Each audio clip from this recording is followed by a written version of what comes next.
So I want to preface this video by saying I support anyone's right to do pretty much whatever they want with their own body. And in general, I think what someone else does with their body is really none of my business. So I guess what I'm saying is, if you want to change to a man, if you want to change to a woman, if you want to change your sex, I really don't care. You know, it doesn't affect my life. But this issue I'm talking about today goes far beyond that. This is no longer about transgender equality, but it's actually about devolving another group of people's rights. As I'm sure most of you guys have heard by now, University of Pennsylvania swimmer Lia Thomas has become the first transgender athlete to win an NCAA championship. She recently completed this feat when she won the women's 500 freestyle. We're gonna watch this little video right here, and I actually have quite a few things I want to show you regarding the situation that I personally found interesting. So this is just a little news report. It took 4 minutes and 33 seconds for Lia Thomas to swim her way into NCAA history. With her victory in the women's 500-yard freestyle, Lia Thomas is now the first openly transgender D1 athlete to become an NCAA national champion.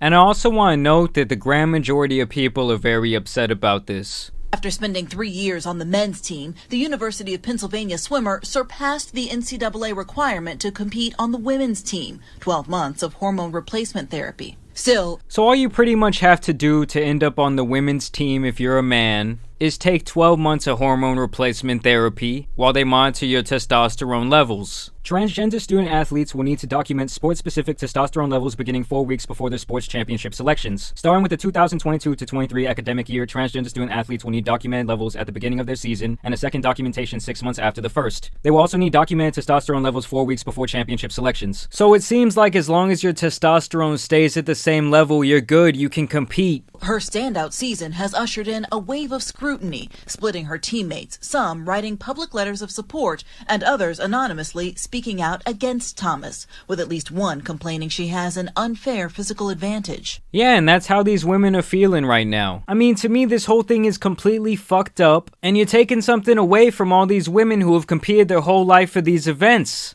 Women stand up! Stand up! That division extended to Thursday's meet. Outside Atlanta's Macaulay Aquatic Center, a small group of supporters facing off against a handful of protesters. Lia Thomas should not be swimming in women's swimming, period, dead stop. And I see why people could get so passionate about this, because it's a very slippery slope. You know, if this continues on, I think it won't be long before we see 3 trans women up there every single year on every single podium in every single sport.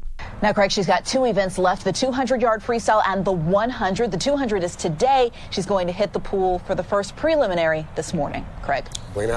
And you know, if she wins those 2 events, people are gonna go apeshit. You know, I really do feel for these women who have worked all their life for this chance. Just to have it ripped out of their hands. Alright, so I went back and found some of Lia Thomas's swimming records before she transitioned. I didn't know that she's from Austin, Texas, Westlake, you know, right near where I grew up. That's some really uppity shit right there, let me tell you that. So before she had transitioned, her best time on the 500 free was 4:18. Last night she swam a 4:33. Here's the end of the race. She's just a freshman.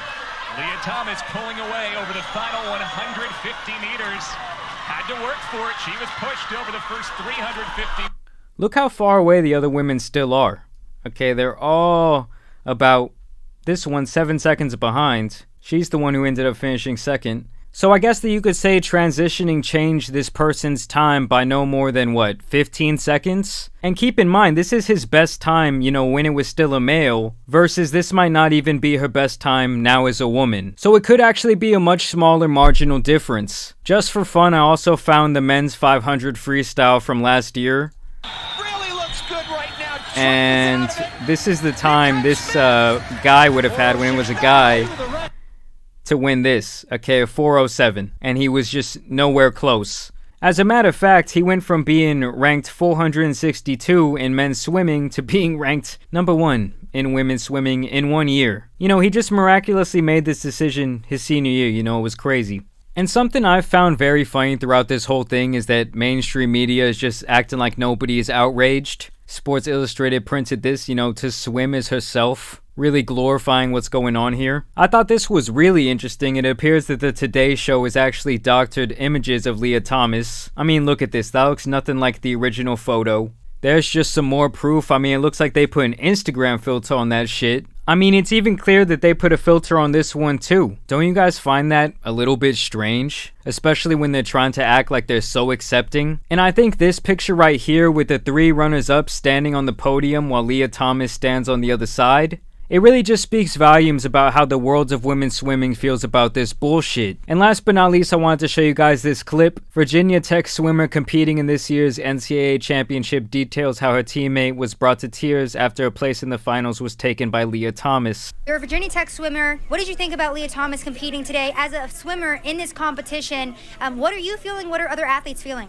It's a common conception that we are all very disappointed and frustrated with someone who has capabilities more than us women have to be able to compete at this level and take opportunities away from other women. Like, I have a teammate who did not make finals today because she was just bumped out of finals. And exactly. I mean, it extends beyond the people who got 2nd, 3rd, 4th, and 5th in this race. This has been affecting women literally all season. You know, it's affecting their hopes and dreams, affecting their qualifications, possibly affecting their scholarships. Went through puberty as a male and has the body of a male, be able to absolutely blow away the competition, and you go into it with a mindset that you don't have a chance. Yeah, it does change your whole mindset. To compete against someone with the aerobic capacity, the muscle development, the body of a man, it's hard. It's hard to think about it like 100%. Staying positive, I bet, for other swimmers who are in that. They look depressed, man. Probably. This should be one of the happiest times of their life, and they look like downtrodden. They look sad. They look like it's some Bush League shit, pretty much. And you said that one of your teammates was crying today because she didn't make the finals. You said that she was 17th, yes, and there were 16 spots. Yes. So Lia Thomas took one of those spots. Talk to us about what your teammate was going through and that experience. She was very emotional, and it's hard to see because it's her last NCAAs, and she really wow. That race. Yeah, her senior year. It's heartbreaking to see that she put all her effort into it today, and when the best time that she's went in a morning session before and still not make it back.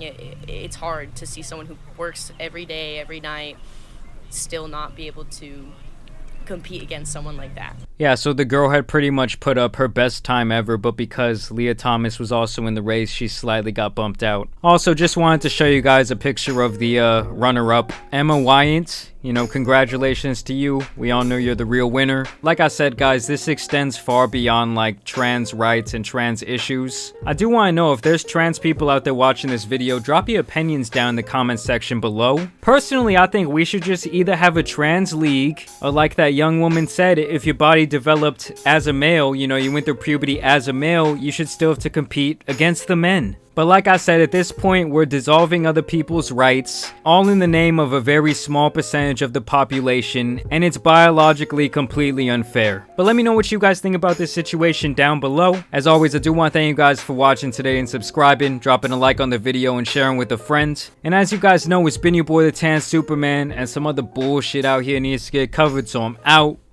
Peace!